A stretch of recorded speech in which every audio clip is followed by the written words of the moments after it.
Bien, ya estamos de regreso y queremos entrar en un tema que a muchos padres y madres francamente les aflige y que es lo que está pasando con sus niños y niñas en esta pandemia, ¿no? Y sobre todo el tema de las clases no presenciales, cómo se puede en el fondo suplantar la presencia tan importante de una profesora o de un profesor en un aula. Hay opiniones que señalan que los docentes no pueden trabajar de lunes a viernes en casa, los profesores necesitan un receso. La enseñanza remota es 3 veces más exigente que la enseñanza presencial y el aprendizaje justamente presencial.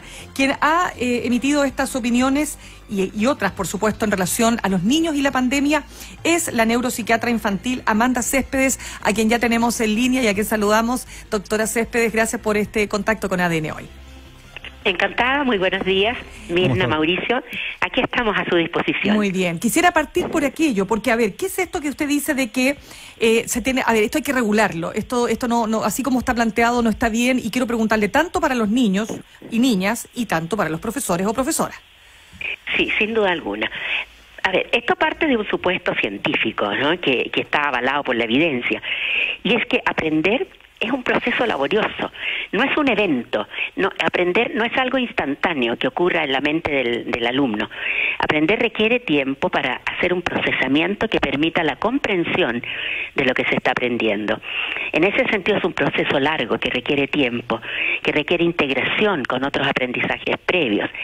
Y lo que se está haciendo, no en todos los colegios, porque yo he visto que hay colegios que han tomado decisiones bien sensatas de bajar la carga curricular, pero muchos colegios no hacen esto y por lo tanto están llenando cada día de contenidos a los alumnos y evaluando esos contenidos sin dar tiempo a que se lleve a cabo ese necesario proceso de comprensión. ¿Qué va a pasar? Va a pasar que los alumnos van a tener una carga académica enorme, van a estar muy cansados, muy agobiados, los profesores también, porque pasar materia es muy cansador y no va a haber tiempo para procesar y para integrar estos aprendizajes. Y eso sí que sería un año perdido, ¿no? Porque mucho se habla de que se va a perder el año, que hay que enseñarles demasiado a los niños, y no es así, es al revés. Para hacer las cosas bien en el aspecto intelectual hay que dar tiempo para poder asentar los aprendizajes, y eso es lo que nos está ocurriendo, y se están agobiando los actores, alumnos y docentes. ¿Usted diría, doctora Céspedes, que esto ocurre en general o corresponde a aquellos colegios que han podido hacer clases online? Porque entendemos que la realidad es muy distinta según el estrato socioeconómico, la región o la característica, si es urbano o rural, el colegio que estemos hablando. Sin duda alguna. A ver, yo diría que esto es un fenómeno más general. También aquellos que están recibiendo material en sus casas, que no tienen conectividad, también han visto que han llegado demasiadas guías, demasiado trabajo para hacer en casa. No en todos los establecimientos, no es tan fácil generalizar, pero a mí me preocupa que esto está ocurriendo en la mayoría, ¿no?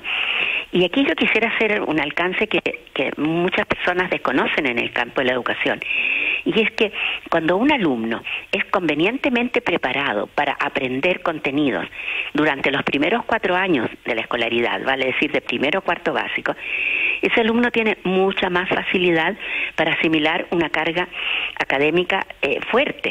Puede hacerlo, y yo he visto chicos que dicen, no, ha sido fácil, no me han exigido tanto. Y un compañero de su mismo curso dice, estoy agobiado. Entonces también hay un factor que tiene que ver con la enseñanza previa, con la forma que han tenido de aprender. Cuando un alumno es bien preparado, los primeros 4 años de escolarización, ese alumno puede enfrentar situaciones como esta de una carga académica excesiva sin agobio. Pero eso ocurre en qué porcentaje de los alumnos. No es más de un 5 o un 7%. Y el resto se divide en chicos que aprenden con cierta dificultad y chicos que aprenden con una enorme dificultad. Y esos son los que están experimentando el mayor cansancio, el mayor agobio. Pero no es culpa de ellos, ¿no? Es culpa de que probablemente el sistema en el cual ellos han estado insertos no se dio cuenta a tiempo de sus dificultades y fueron pasando de curso con aprendizajes extraordinariamente débiles. acá la clave está en que los chicos pasen de curso con aprendizajes sólidos, y eso no ocurre en la mayoría de los niños hoy día en el sistema educativo chileno. A ver, y parte perdón, doctora importante de Céspedes, esto, ¿sí? sí, es que dígame, Mauricio. perdón la interrupción, Está bien, muy bien. me parece súper preocupante lo que usted nos plantea, porque uno podría sacar esta lección y usted me dirá si estoy muy perdido o no, que no solo está la anormalidad de la cuarentena y el confinamiento y la no clase presencial, la suspensión y esta incertidumbre tremenda del año escolar, en fin, que con toda la pérdida que implica en cuanto a hacer clases, a ir al colegio y a educarse, sobre todo los niños más sensibles como los que están aprendiendo a leer o aquellos que tienen que rendir la PSU este año. Planteo esos dos grupos focales. No solo está eso, sino que también está que la forma en que se está compensando eso puede ser incluso perjudicial por lo que usted nos está diciendo, porque no se ha tratado bien, no se ha hecho con la dosis que corresponde, con la posibilidad de reconstruirse día a día que sería necesaria. O sea, ¿hay un doble efecto negativo? Así es. Mauricio, una de las grandes tragedias de la educación chilena es que precisamente los alumnos no logran procesar e integrar los aprendizajes de manera adecuada. Y por eso han fracasado históricamente en pruebas internacionales, ¿no? Como el TIMSS. ¿Por qué razón? Porque el alumno, cuando da una prueba internacional, se enfrenta a preguntas que le obligan a aplicar conocimientos que él ha integrado, que ha comprendido, ¿no? Y el alumno chileno, a excepción de colegios privados que tienen excelente formación académica, pero que son los menos, el alumno promedio chileno va pasando de curso con aprendizajes extraordinariamente débiles, ¿no? Le pongo un ejemplo. Aprenden fracciones, pero no saben resolver un problema de fracciones.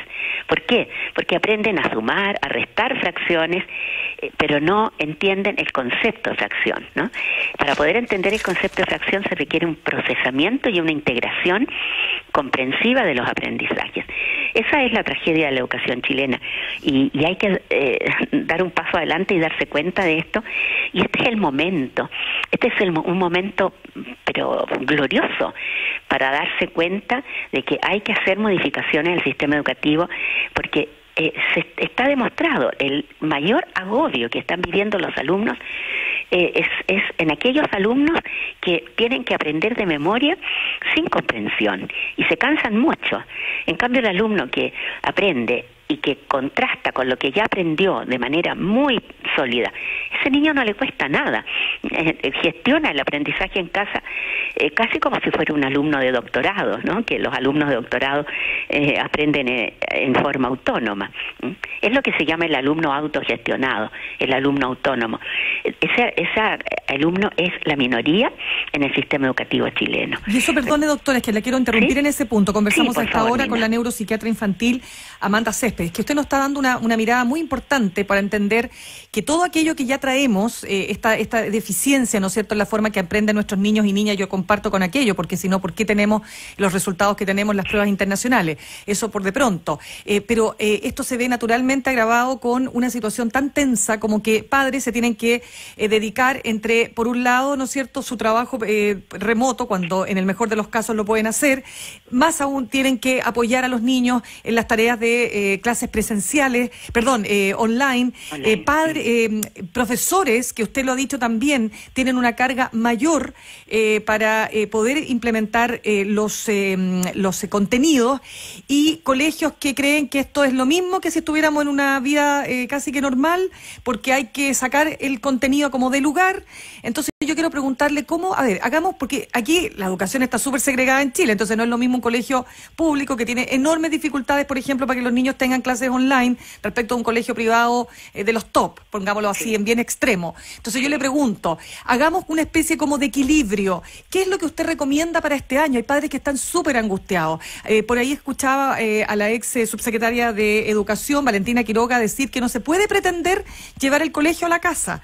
De alguna manera hay que entregar. ¿Y qué había que entregar? Y yo quiero preguntarle cómo ve usted finalmente este año académico.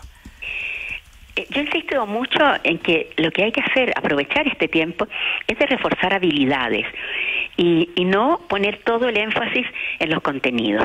¿Y qué son las habilidades? Las habilidades son lenguaje, redacción, matemáticas, idioma. ¿no? Y esto se puede reforzar perfectamente en casa sin tanta clase online y sin tanta guía que se le entrega a los chicos. No, hay que incentivar de alguna manera la lectura, pero una lectura por placer. Hay que incentivar la matemática, pero una matemática aplicada a pensar, aplicada a la resolución de situaciones y de problemas que obliguen al chico a pensar. Porque de esa manera él puede aplicar lo que ha aprendido en matemáticas. Vuelvo a decir, es sorprendente que los chicos aprenden porcentaje y no saben resolver una situación de porcentaje, lo aprenden mecánicamente. Exacto. Hay un aprendizaje mecánico. Doctora, disculpe, ¿no? Y ahí entiendo que en algunos colegios y también públicos se está implementando lo que se llama el sistema ABP, es decir, aprendizaje basado en proyectos. Cuéntenos si eso está funcionando para usted, ¿cómo lo ve, digamos? Sin duda alguna, que el aprendizaje basado en proyectos es una de las metodologías más eficientes, más efectivas en lograr aprendizajes sólidos y versátiles. El dilema está en que para ello hay que preparar convenientemente al niño de primero a cuarto básico. Y por eso usted misma mencionó algo al inicio que me parece fundamental. Hay que preocuparse mucho de no sobrecargar a los niños de primero a cuarto básico. En ellos es donde hay que desarrollar habilidades, ¿no? Fomentar la lectura en casa. Ojalá en algunos hogares, yo sé que esto no es posible en todos, se volviera a la práctica de la lectura compartida, de la lectura por placer. Ese tipo de habilidades van a permitir que los chicos, cuando pasen a quinto, participen en la metodología de proyectos de manera fantástica. Y lo que tiene mejor resultado, o por qué tiene mejor resultado esta metodología, es porque los chicos se motivan mucho, porque ellos están siendo protagonistas del aprendizaje. Por desgracia, en Chile todavía el alumno no ha logrado ser protagonista de su aprendizaje. Es un sujeto pasivo que tiene que aprender contenidos.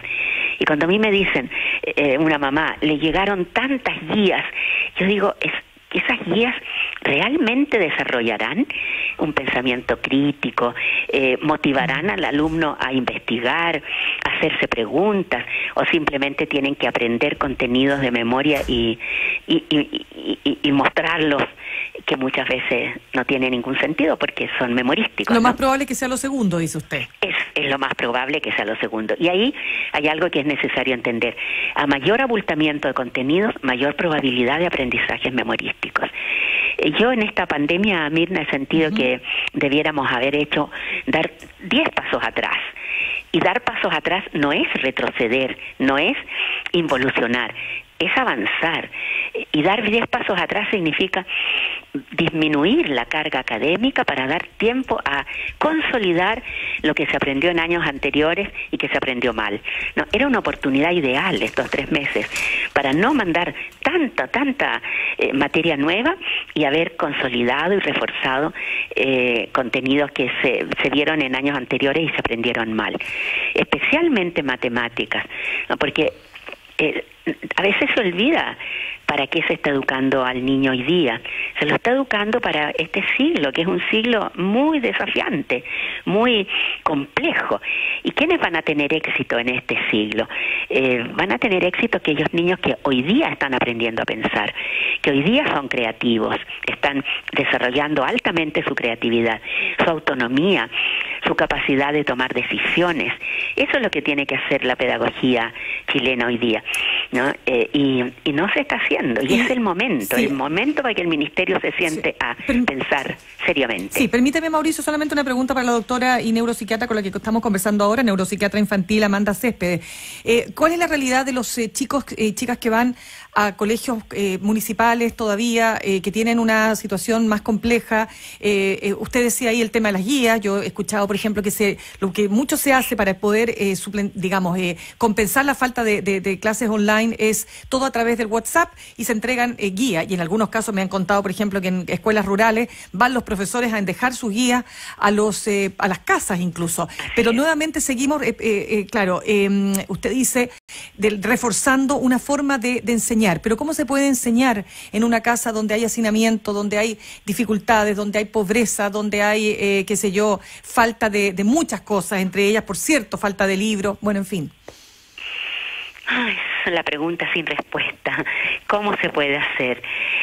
Con creatividad, con indulgencia.